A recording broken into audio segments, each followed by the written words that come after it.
அந்த என்ஆர்சி வந்தப்ப துபாயிலிருந்து என்கிட்ட கேட்குறான், அதற்கு இதுக்கு என்ன சொல்யூஷன், இதுக்கு ஏதாவது குரானில் வழி உண்டா? நான் பேசி அனுப்புனேன், நீங்கள் ஷாஹின் பாக்கை கண்டிப்பாக நடத்துங்கள், போராட தான் செய்யணும். ஆனால் அல்லாஹ் இந்த என்ஆர்சிக்கு ஒரு செய்தியை குரானில் சொல்கிறான், அதை செஞ்சால் மட்டும்தான் நீங்கள் அதை விட்டு தப்பிக்க முடியும். அதற்குரிய சொல்யூஷன் குர்ஆனிலே உண்டு.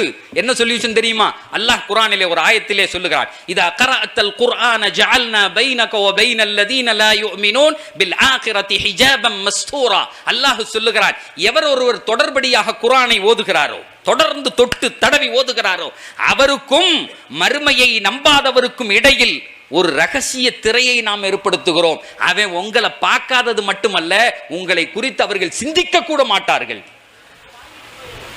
இதை பத்தி ஒரு 3/4 மணி நேரம் ஒரு கண்டெஸ்ட் பேசினேன். அப்படின்னா என்ன, திரைனா என்ன, எப்படி அது உருவாகும்? சார், நீங்க நடத்துற போராட்டத்திலாம் எதையும் மாத்திர முடியுமா? தெரியாது. ஆனா போராடணும். நான் அதற்கு எதிரானவன் அல்ல.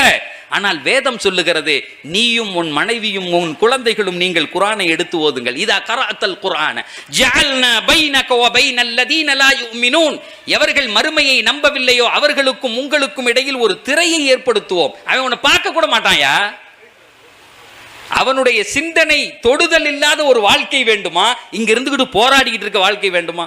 அதுல சொல்லிட்டு சொன்னேன், அப்படியே உங்களை வதை முகாம்களில் போட்டாலும் கூட என்னோடு என் இறைவன் இருக்கிறான் நீ முடிவு பண்ணிட்டா உன்னை வேண்டா ஜெயிக்க முடியும்.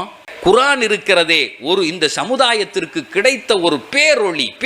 பெருமானார் சொல்லுகிறார்கள், பெருமானார் சொல்லுவார்கள், அலைக்க பித்திலாவத்தில் குர்ஆன் ஃபஇன்னஹு நூருன் லக ஃபித் துன்யா வ துக்ருன் லக ஃபில் ஆகிரா. இந்த வேதம் இருக்கிறதே அது ஒரு பேரொளி. இன்னி தரக்துக்கும் அலல் மஹஜ்ஜத்தில் பைதா லைலுஹா கனஹாரிஹா.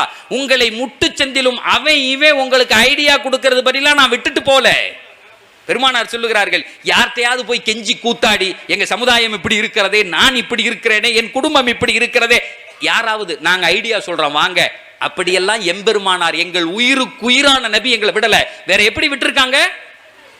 அலல் மஹஜ்ஜத்தில் பைதா லைலுஹா கனஹாரிஹா. பேரொளியில் பெருமானார் நம்மளை விட்டிருக்கிறார்கள். அதை குறித்து பெருமானார் சொல்லுவார்கள், அதனுடைய இரவும் பகலை போன்றுமா, அதனுடைய இரவு பகுதியும் பகல் மாத்திரி.